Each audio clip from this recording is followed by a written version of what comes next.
2월 23일 월요일 새벽 함께 묵상하실 말씀은 요한복음 7장 25절에서 36절인데요. 우리 25절에서 29절까지 말씀을 먼저 읽도록 하겠습니다. 25절에서 29절 읽겠습니다. 예루살렘 사람 중에서 어떤 사람이 말하되 이는 그들이 죽이고자 하는 그 사람이 아니냐. 보라, 드러나게 말하되 그들이 아무 말도 아니하는도다. 당국자들은 이 사람을 참으로 그리스도인 줄 알았는가? 그러나 우리는 이 사람이 어디서 왔는지 아노라. 그리스도께서 오실 때에는 어디서 오시는지 아는 자가 없으리라 하는지라. 예수께서 성전에서 가르치시며 외쳐 이르시되 너희가 나를 알고 내가 어디서 온 것도 알거니와 내가 스스로 온 것이 아니니라. 나를 보내시는 이는 참되시니 너희는 그를 알지 못하나 나는 아노니 이는 내가 그에게서 났고 그가 나를 보내셨음이라 하시니. 아멘. 요한복음 7장은 이 초막절과 관련돼서 예수님께서 초막절기 가운데서 말씀하시는데요. 오늘 25절에 보면 예루살렘 중에 어떤 사람이 말하는데 갑자기 이 사람이 왜 말하는가 문맥을 모르면 오늘 본문을 좀 잘 이해하기 힘듭니다. 일단 우리 5장 이 앞에서는 안식일 그리고 6장에서는 6월절 절기라면 이제 7장에서는 시간이 한참 지나서 몇 개월이 지나서 초막절기에 있는 이야기입니다.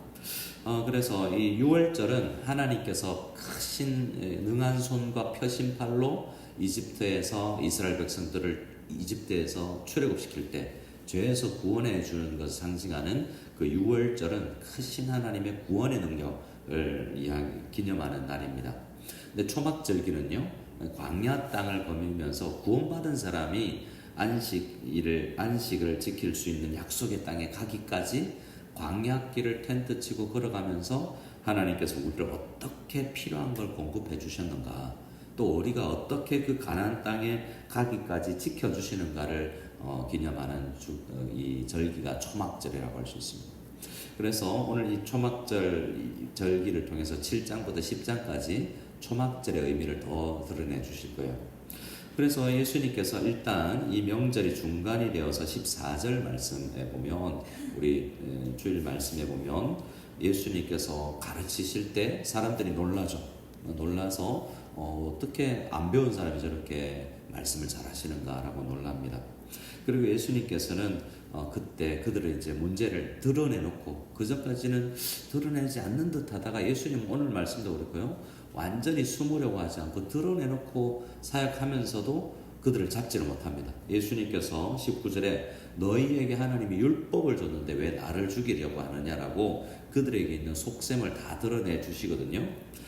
그런데 그들은 무리가 또 20절에 우리가 당신 귀신 들렸는가? 우리 안 죽이려고 그런다 라고 이야기하는데 거짓말이죠. 예수님은 다 아시고 너희들 나를 죽이려고 그러잖아. 그들은 너 귀신 들렸니? 우리 마음을 어떻게 읽어? 우리는 안 죽이려고 그런다. 실제로는 요한복음에 보면 어떻게 38년 병자를 고치고 난 다음에 어떻게 유대인들이 예수를 본격적으로 죽이려고 했는지, 사람들을 사서 첩자를 숨어서 이렇게 생긴 예수가 오면 우리한테 고발해라, 우리가 잡아서 죽이겠다, 이렇게 했단 말이죠. 근데 예수님은 내가 하나님이 율법을 줬는데, 율법에는 뭐라고 그럽니까? 특히 10계명에 살인하지 말라라고 이야기하잖아요. 법적으로 불법이 아닌데 살인하면 안 된다라는 것을 가르쳐 주십니다. 그랬더니 그들은 막 자기를 숨깁니다. 자기들은 죽이고 싶어요, 예수님을. 근데 자기들 마음을 숨기죠. 예수님은 다 드러내시고 분명히 이야기하십니다. 그리고 나서 나를 죽이려는 이유가 안식일 어겼다고? 자, 한번 따져볼까? 그래서 22절부터 오늘 본문까지 24절까지는 너희들은 난지 8일 만에 안식일이어도 할례는 하지 않냐? 할례도 그 사람을 온전하게 하고 건전하게 하려고 하는 건데, 내가 38년 된 병자를 고친 건 얼마나 그 사람을 전신을, 모든 몸을 건전하게 하는 일이 아니냐? 너희들이 유대인들이 안식일에도 할례를 했거든요. 근데 할례를 하면서 사람을 더 온전케 한 그걸 못한다고 이야기하냐? 너희들 틀렸다라고 이야기하니까 그 사람들이 유구무원입니다. 이렇게 이야기하죠. 23절에 22절에 마지막에 그러므로 너희가 안식일에도 사람에게 할례를 행하느니라. 모세의 율법을 범하지 아니하려고 사람이 안식일에도 할례를 받는 일이 있거든. 내가 안식일에 사람의 전신을 건전하게 한 것으로 38년 된 병자를 고친 것으로 너희가 나를 노려워해서 죽이려고 하느냐? 외모로 판단하지 말고 공의롭게 율법으로 제대로 판단해라. 그들은 율법의 스승이라고 자랑하는데 예수님은 율법을 그들보다 더 배운 적도 없지만 분명하게 말씀하시는 예수님이라는 것이 드러나니까 그들이 아무 말도 못하는 거죠. 유구무원이시고. 그랬더니 오늘 25절에 그걸 보고 있던 어떤 사람이, 그걸 다 지켜보고 있는 다른 유대인이죠. 예루살렘 사람 중에서 어떤 사람이 말하되 이거 뭐지? 저 유대인들 이는 그들을 죽이려고, 그들이 예수님을 죽이려고 하는 그 사람이 아니냐. 예수가 유대인들이 죽이려고 했다는 거 우리가 다 아는데 왜 안 죽인다고 그러지? 거짓말장이라고 이야기하는 거죠. 예수님과 유대인들의 대화를 보면서 보라, 26절에 생략되어 있죠. 보라, 예수님은 드러나게 말하는데 그들은 아무 말도 안 하는도다.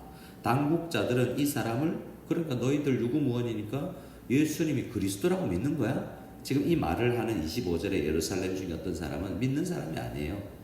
제대로 유대인들에게도 하려면 제대로 해라, 이렇게 주장하는 사람이죠. 이 사람이 얼마나 또 무지하는지를 보세요. 27절에 그러나 우리는 이 사람이 어디서 왔는지 안다라고 할 때 이 사람은 누구죠? 그리스도, 예수입니다. 우리는 예수가 어디에서 왔는지 안다. 그 사람들 아는 건 어느 정도냐면 나사렛 예수? 이 정도 아는 거죠. 근데 예수님은 나사렛에서 자라셨지만 나사렛에서 태어난 건 아닙니다. 그들이 상식이 이랬습니다. 27절에 그러나 우리는 이 사람이 어디서 왔는지 아노라. 그리스도께서 메시아가 오실 때는 어디서 오시는지 아는 자가 없으리라 하는데 아무도 모르게 나타난다는 거예요. 그들의 생각에는. 근데 예수님은 우리가 그 사람이 나사렛에서 오는 거 아는데 이렇게 이야기하는 거죠. 그러니까 이 예루살렘 중에 어떤 사람이 하는 말은 유대인들 너희도 틀렸고 예수도 메시아가 아니야, 이런 이야기인 거죠. 자기가 제일 잘난 거죠. 근데 왜 이 사람들은 그리스도께서 오시면 아무도 그 어디서 온지 모르게 오시는 것일까라고 생각해 보면 말라기 3장 1절에 예언되어 있기를, 말라기 3장 1절에 주가 갑자기 그의 성전에 임하실 것이다 라는 예언이 있습니다.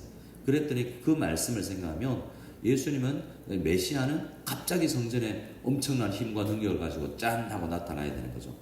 근데 그들은 말라기 3장 1절만 가지고 아닙니다. 미가서 5장 2절을 보면 마태복음에 예수님께서 태어나셨을 때 유대인의 왕으로 태어난 자가 있느냐라고 동방박사들이 찾아와서 이야기했을 때 학자들이 성경 공부, 그들은 좀 더 알았죠. 미가서 5장 2절에 보면 베들레헴 에브라다야 너는 유다 족속 중에 작을지라도 이스라엘을 다스릴 자가 내게서 내게로 나올 것이라. 그의 근본은 상고요 영원에 있다라고 이야기하면서 어디에서 나신다고 이야기했죠? 베들레헴에서 난다고 이야기했어요. 갑자기 어디서 없이 갑자기 나타나는 분이 아니에요. 그리고 예수님은 사실은 그런 베들레헴에서 태어나서 이 나사렛에서 자라나게 될 것이며, 그리고 그 근본은 하나님 아버지께로부터 온다는 것을 우리는 이제 알고 있지 않습니까? 근데 이 사람은 모르면서도 자기 아는 척하는 거죠. 모르는 것입니다. 예수님은 누구신가? 우리가 찬양을 불렀는데 모르니까 믿지 않죠. 자기가 판단하면서 너희도 틀렸고 예수도 틀렸다라고 이야기하지만 실제로 이도 틀렸다라는 것을 우리는 성경이, 요한이 드러내주고 있습니다. 그럼 예수님은 어디서 오셨는가? 26절, 28절에 바로 외쳐서 이야기합니다. 예수께서 성전에서 드러내놓고 가르쳐서 외쳐서 이렇게 분명하게 밝히십니다. 숨기지 않으세요. 너희가 나를 알고 내가 어디서 온 것도 알거니와 내가 스스로 온 것이 아니니라. 나를 보내신 이는 참되시니 너희는 그를 알지 못하나 나는 안다. 너희는 모르지. 나는 내가 어디서 왔는지 안다. 나는 하늘에서 왔고 나는 아버지 하나님께서 보내셔서 왔고 나는 그에게서 났다라고 이야기를 하면서 삼위일체 하나님으로서 나는 하늘에서 이 땅에 육신을 입고 내려온 하나님이다라는 것을 그들에게 분명히 이야기합니다. 그러면 신성모독이기 때문에 또 잡아야 되는데 잡지를 못해요. 이 30절입니다. 30절 같이 읽겠습니다. 시작. 그들이 예수를 잡고자 하나 손을 대는 자가 없으니 이는 그의 때가 아직 이르지 아니하였음이로라. 자, 그들은 아무리 하려고 해도 못 잡아요. 예수님은 나중에 그러면 예수님께서 나중에 6월절에 잡히시는데 지금은 초막절인데 그럼 힘이 없어서 연약해서 잡히시는가? 그게 아니에요. 예수님은 천군 천사를 다 대령할 수 있는 하나님이세요. 왜 잡히시는가? 때가 되었기 때문이죠. 어떤 때죠? 내가 죽어 저 죄인들을 살릴 때가 왔을 때는 내가 스스로 내 목숨을 버리시는 거죠. 하나님 아버지의 뜻을 순종하고 나도 기꺼이 그들을 사랑하기에 누구를요? 죄인을 사랑하여서 죽을 때는 정해져 있고 그때는 그들이 예수님을 죽이려고 해도 죽을 수도 없고 잡으려고 해도 잡을 수가 없어요. 이건 성도들도 마찬가지인데요. 여러분, 우리는 아직 죽지 않습니다. 우리는 때가 있습니다. 사울이 다윗을 잡으려고 해도 못 찾아요. 하나님께서 우리를 지키시고 보호하시면 누가 우리를 손대지도 못한다는 것이 성경에서 이야기하는 말입니다. 때가 아직 이르지 않았기 때문에 6월절 어린 양의 피를 흘려 죽어야 될 그 십자가의 때가 오지 않았기 때문에 그들은 잡지 못합니다. 이것 또한 하나님의 이심을 증언하는 것이죠. 31절에 무리 중에 많은 사람이 예수를 믿고 말합니다. 이 과정을 보고 예수님을 믿는 사람들이 있습니다. 근데 이 사람들도 온전히 아직 예수님을 잘 알지 못합니다. 한번 31절 같이 읽어볼까요? 시작. 무리 중에 많은 사람이 예수를 믿고 말하되 그리스도께서 오실지라도 그 행하실 표적이 이 사람이 행하는 것보다 더 많으랴 하니. 그리스도께서 오실지라도 이 사람보다 낫겠냐라고 이야기하는 건 그리스도라는 거예요? 아니라는 거예요? 그리스도는 아니라는 거죠. 이 사람 대단하다라고 이야기하지만 희한하게 그리스도가 오실지라도 그리스도가 오셨다라고 믿어야 되는데 그렇진 않은 거죠. 그래서 이들의 믿음도 아직 온전한 믿음이라고는 할 수 없습니다. 그래도 한 단계 더 나가서 하나님은 예수님을 인정하긴 하죠. 32절에 예수에 대하여 무리가 수군거리는 것이 바리새인들에게 들린지라 대제사장들과 바리새인들이 그를 잡으려고 아랫사람들을 보내니. 이제 또 잡으려고 하죠. 잡겠습니까? 아직은 안 됩니다. 그랬더니 33절에부터는 예수님께서 이제 내가 곧 올라간다는 이야기입니다. 우리가 28절, 29절에서는 예수님께서 하늘로 내려오셨다라는 이야기를 하고요. 이제 33절부터는 내가 있던 곳으로 올라간다, 돌아간다라는 말씀입니다. 이건 복음의 핵심입니다. 예수님께서 우리를 위해서 비하라고 낮아지고 겸손히 말구유의 가난한 가정에서 나셔서 섬기시고 나서 죽음에서 가장 무덤에까지 내려가신 주님께서 올라가시고 부활하시고 승천하시고 예수님 아버지 하나님의 우편에 앉으시는 제위라고 합니다. 이렇게 승천하시는 것과 점점 올라가시잖아요. 부활 그리고 승천 하나님의 자리에 앉으심, 이게 높은 자리에 올라가는 그것이 다 우리를 위해서요. 낮아지시는 것도 죽으시는 것도 하나님께서 육신을 입고 이 땅에 내려오셔서 비천하게 사시고 죽으시기까지 우리를 사랑하여서 우리를 위해서 죽으시고 우리를 위해서 부활하시고 우리를 높이시려는 그 하나님. 그래서 우리가 예수님이 부활하실 때 우리도 함께 부활하는 것이라는 것을 예수님은 이 낮아짐과 높으심은 십자가의 비밀과 복음의 핵심이라고 할 수 있습니다. 그래서 우리도 이렇게 비천하게 때로는 어렵게 사는 성도님들도 있을 수 있는데요.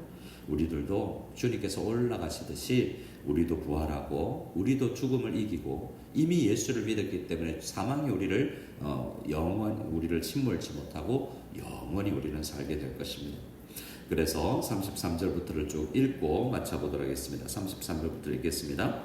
예수께서 이르시되 내가 너희와 함께 조금 더 있다가 나를 보내신 이에게로 돌아가겠노라. 너희가 나를 찾아도 만나지 못할 터이요 나 있는 곳에 오지도 못하리라 하시니 이에 유대인들이 서로 묻되 이 사람이 어디로 가기에 우리가 그를 만나지 못하리요 헬라인 중에 흩어져 사는 자들에게로 가서 헬라인을 가르칠 터인가. 나를 찾아도 만나지 못할 터이요 나 있는 곳에 오지도 못하리라 한 이 말이 무슨 말이냐 하니라. 이 사람들은 깨닫지 못하죠. 믿지도 못하고 아직은 그들은 믿지 못하기 때문에 예수님께서 너희는 못 온다라고 밝히 설명하십니다. 요한복음 1장 5절에 말씀이 육신이 되어 우리 가운데 거하시지만 그가 빛이 어두움에 빛이 돼 이들이 깨닫지 못하더라 라는 말씀처럼 아직 그들에게 성령이 없고 그들에게 믿음이 없기에 눈이 떠여지지 못하고 보지 못하고 있습니다. 그런데 우리는 은혜롭게도 우리는 예수님을 알고 믿고 있죠. 요한복음이 우리에게 있어서 우리는 예수님을 믿고 있습니다. 우리 얼마나 감사한지요.